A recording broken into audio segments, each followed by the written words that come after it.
Од 5000 граѓани кои се во самоизолација, досега само 20 се пријавиле за да гласаат в понеделник, првиот од трите изборни дена за овие парламентарни избори, на кои за прв пат поради корона кризата се воведува и ден на кој ќе гласа оваа категорија лица.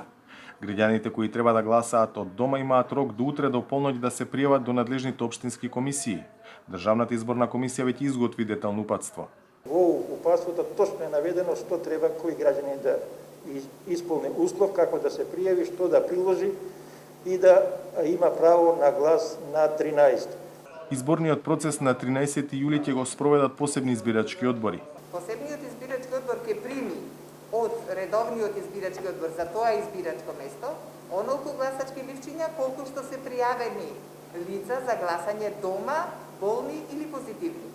И тој избирачки одбор ќе оди на лице место со сите заштити и онака како што ќе е избран од овде, од нас, мислам, од Државна изборна комисија, за гласање на тие лица кои што се пријавени до утре, значи 8 до 24 часот. Утре ДИК во присуство на меѓународни наблюдувачи ќе изврши симулација на гласање на едно избирачко место за да се види како ќе изгледат безбедносните мерки во ситуација на пандемија.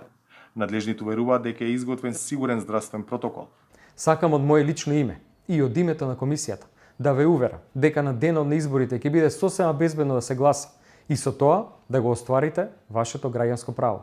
Гласањето нема да биде помалку безбедно од било која друга нормална активност која вршиме секојдневно, како на пример одењето во маркет. Паралелно со техничките подготовки за изборите, партиите влегуваат во последната фаза од кампањата која завршува в недела на полноќ.